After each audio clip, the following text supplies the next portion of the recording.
Masih ingat dengan catatan si Roy?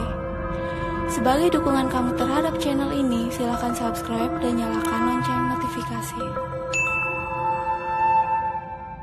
Hai, kali ini aku akan bercerita pengalaman yang dialami oleh salah seorang driver taksi dan ditemani Shady.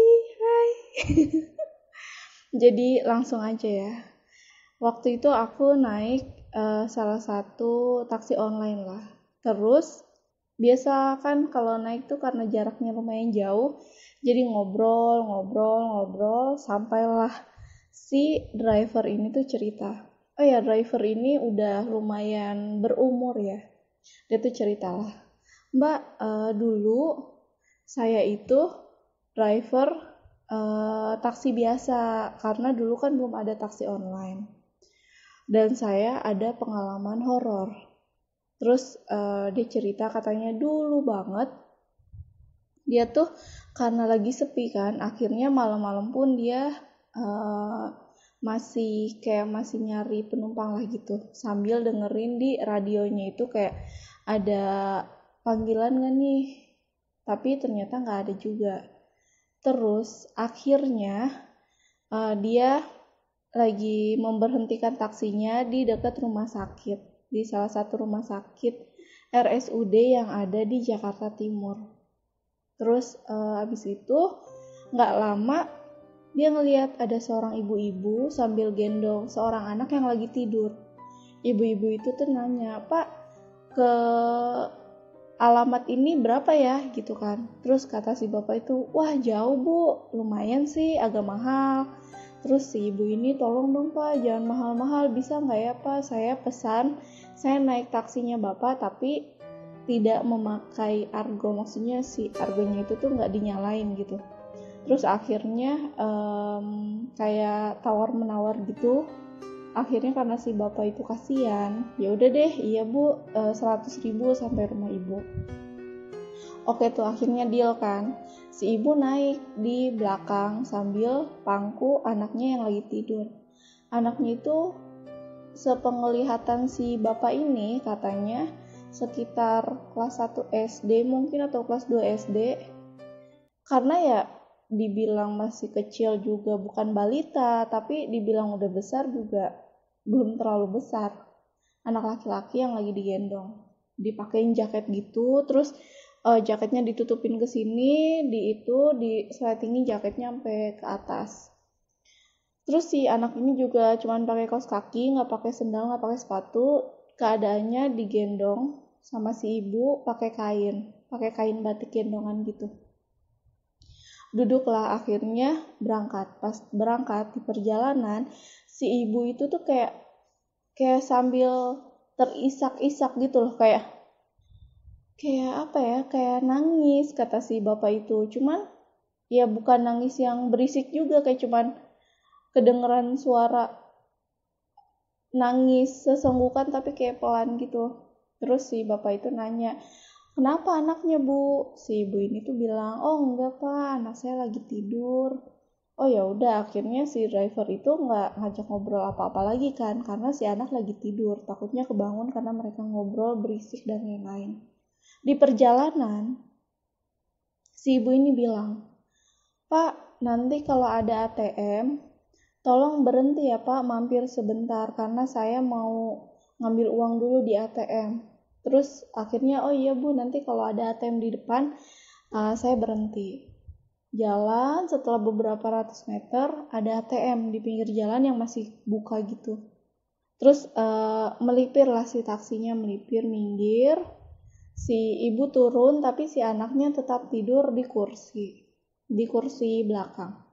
Si ibu turun langsung ke ATM. Terus si bapaknya ya udah sambil nunggu si ibu itu kan kayak lihat ke depan sambil dengerin suara radio yang nggak terlalu besar, di setelnya tuh kayak kecil banget. Si anak itu bangun terus nepuk-nepuk pundaknya si bapak driver itu kan, nepuk-nepuk pundak gini, om. Terus si bapak tuh nengok ke belakang gitu, dek udah bangun. Terus si anak ini tuh manggut kan. Terus kata si bapak ini, Kenapa dek nyari mama? Mamanya lagi ke ATM sebentar. Tunggu aja di sini, adek tiduran aja, ntar juga mamanya balik lagi kok. Terus si adek ini tuh bilang, iya om, aku tahu. Om, makasih ya udah mau nganterin aku sama mama malam-malam. Semoga om rezekinya banyak, soalnya om baik, malam-malam mau nganterin aku sama mama pulang. Padahal tadi mama nyari mobil, nggak ada yang mau nganterin kita pulang. Terus kata si driver ini, iya deh, iya, sama-sama, udah kamu bobo aja sambil nunggu mama kamu ya, nggak usah takut, mama kamu bentar lagi udah mau keluar kok, udah kamu bobo aja. Terus dia bobo tuh, tiduran lagi di kursi. Selang beberapa menit si ibu itu keluar dari ATM terus masuk. Pas masuk ya udah kepala si anaknya tuh ditaruh lagi di pangkuan si ibu itu. Akhirnya jalan lagi kan. Pas jalan sampailah di tempat yang dituju. Pas sampai di tempat yang dituju si bapak ini mulai agak bingung gitu. Kok ada bendera kuning dan lain-lain. Ada rame-rame juga. Udah sampai, terus si ibu itu pas turun dari mobil disusul juga sama beberapa orang. Disusul sama beberapa orang, dan orang yang datang itu termasuk bapak-bapak yang kemungkinan itu bapaknya si anak itu. Terus habis itu turunlah si ibu, dan si ibu turun dari mobil, terus si anak itu digendong sama si bapak itu. Terus si ibu itu tuh mau bayar kan. Si bapak itu bukalah jendela mobil depannya. Pas si ibu itu bayar, si ibu itu bilang, Pak, saya mau bilang terima kasih banyak karena bapak udah mau nganterin saya sama anak saya.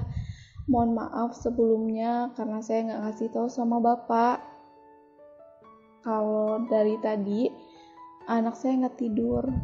Anak saya meninggal. Saya nggak bisa naik ambulans karena saya nggak punya cukup uang untuk bawa anak saya naik itu, dan saya dari tadi nyari taksi tapi nggak ada yang mau bawa jenazah anak saya, makanya saya bohong sama bapak, saya bilang anak saya tidur. Makasih banyak ya Pak. Terus dikasihin uangnya 100.000, si ibu itu langsung pergi. Dan si ibu itu waktu bilang sama si bapak itu sambil nangis. Terus si bapak itu kayak bengong karena pas si ibu itu ke ATM kan anak itu bangun terus bilang makasih sama si bapak itu. Dan itu aneh banget, kata si bapak itu pengalaman teraneh yang pernah dia alami selama dia jadi supir atau driver taksi, sampai akhirnya ya dia sekarang jadi taksi online. Dan si bapak itu bilang hikmahnya adalah setelah dia tidak sengaja berbuat baik menolong seseorang yang membutuhkan, besoknya taksi dia rame banget. Dia bilang dia banyak penumpang yang lumayan banyak, dan dia dapat rezeki yang tidak terduga. Dan ya, makasih banyak karena kalian sudah mau mendengarkan kisah ini.